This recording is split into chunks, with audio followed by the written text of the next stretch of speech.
सौभाग्यवती भव। कल करवा चौथ है। करवा चौथ का व्रत महिलाएं अपने पति की मंगल कामना के लिए ही रखती हैं और ऐसे में अब बात करते हैं छलनी की, जो उपयोग होता है करवा चौथ में, जिसके बिना पूजा ही लगभग अधूरी है। तो करवा चौथ के त्योहार में छलनी का महत्व क्या है, क्यों महिलाएं छलनी में दीपक रखकर चांद को देखती हैं और फिर पति का चेहरा देखा जाता है? पंडित जी, ये बहुत दिलचस्प है, ऐसा होता है, लेकिन क्यों छलनी से क्यों देखा जाता है, डायरेक्ट क्यों नहीं? देखो, ऐसा है कि हमारे और चंद्रमा के बीच में छलनी होती है, उसमें दिया रखा जाता है। हम डायरेक्ट अपने आंखों से चंद्रमा का दर्शन नहीं करते हैं, बल्कि चंद्रमा को उस छलनी के माध्यम से दर्शन करते हैं और उसके बाद पति का दर्शन करते हैं। महिलाओं के नेत्र जो है वो पति के दर्शन के लिए है, सीधे चंद्रमा के दर्शन के लिए नहीं है। समझ रही हो ना? अच्छा। एक छोटी सी कहानी बताऊं तुम्हें। घटना लगभग 100 साल पहले की है। एक शिवानंद नाम का ब्राह्मण हुआ करता था। पढ़ने लिखने में बहुत तेज तर्रार और वेद शास्त्र का ज्ञाता था। 22 साल की उम्र में उसने ये सोचकर घर त्याग दिया कि अब इस दुनिया में कुछ रखा नहीं है, मुझे मतलब भगवान को प्राप्त करना है, मैं भगवान को प्राप्त करूंगा। और वो तपस्या करने एक जंगल में चला गया। वहाँ वो दिन भर तपस्या करता था, शाम को किसी एक घर में भिक्षा मांगकर मधुकरी करके और अपना जीवन यापन करता था। बस एक दिन की बात है कि वो पेड़ के नीचे बैठ के तपस्या कर रहा था। एक बगुला जो होता है ना, उसकी जो फीमेल होती है बगुली, उसने उसके सर पे बीट कर दिया।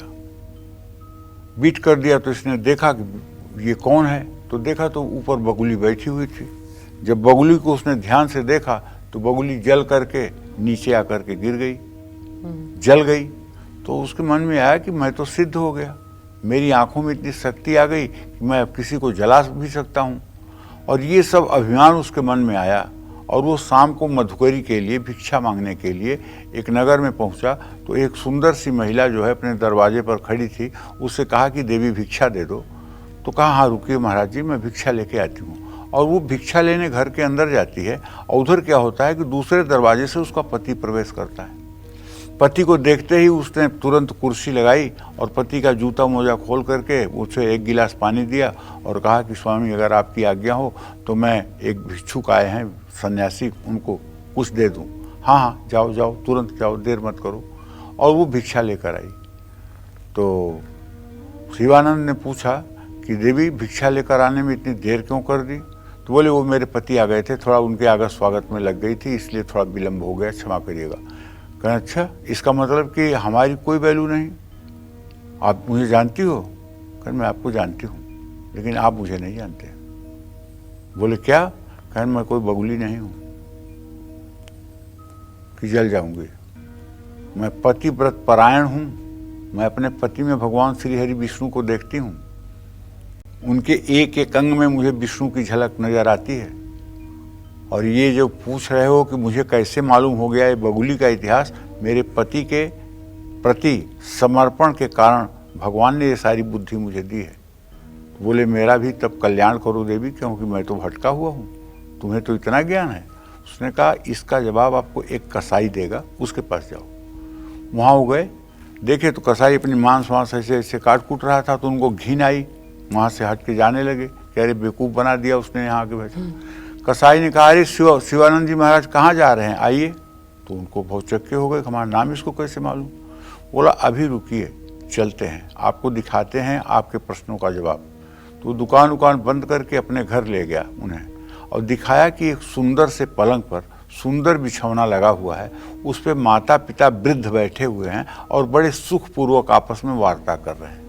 तो बोला देखिए, मेरे साधना का परिणाम आपका नाम कैसे जान गया, सारी चीज़ें कैसे होती हैं, ये मेरे माता पिता हैं।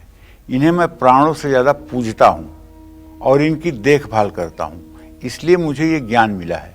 और आपने 22 वर्ष की उम्र तक माँ बाप से सेवा ले करके और बिना बताए आप घर से निकले हैं। और हर रोज़ माता के आंसू निकलते हैं, हर रोज़ पिता के हृदय में धड़कन बढ़ती है आपके लिए, और आप गुमनामी की ज़िंदगी जी रहे हैं। अगर आप सफलता चाहते हैं तो जाइए, पहले माता पिता की सेवा करके उनकी आज्ञा लीजिए। अगर वो आपको आज्ञा दें तब आप अगर जंगल की तरफ जाएंगे तो आपको सफलता मिलेगी। तो कहने का मतलब ये है कि जरूरी नहीं है कि मंदिर में घंटी बजाने से ही भगवान सिद्ध होते हैं। अगर आप अपने बालक में भी हरि भाव देख करके उसकी परवरिश करें तो भी भगवान आपसे प्रसन्न हैं।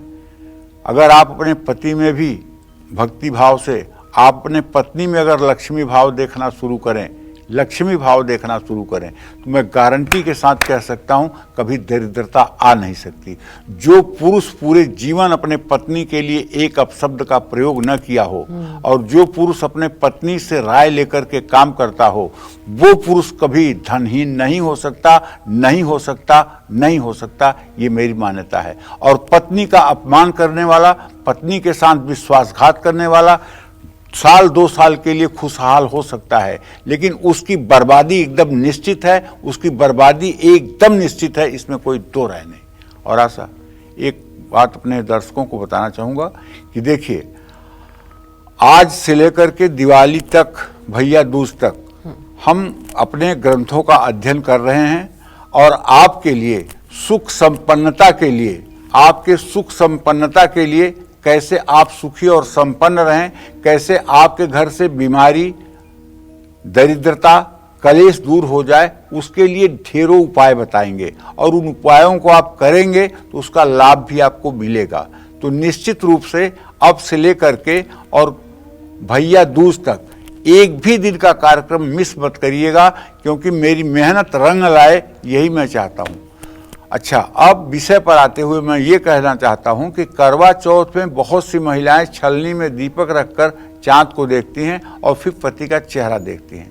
इस छलनी का महत्व करवा चौथ में सुनाई जाने वाली वीरवती की कथा से जुड़ा हुआ है।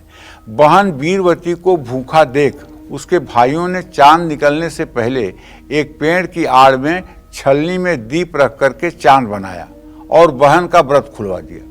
वीरवती ने जब छलनी के पीछे वाले दीपक को देखा तो उसे ही चांद समझ लिया, अपना व्रत खोल दिया।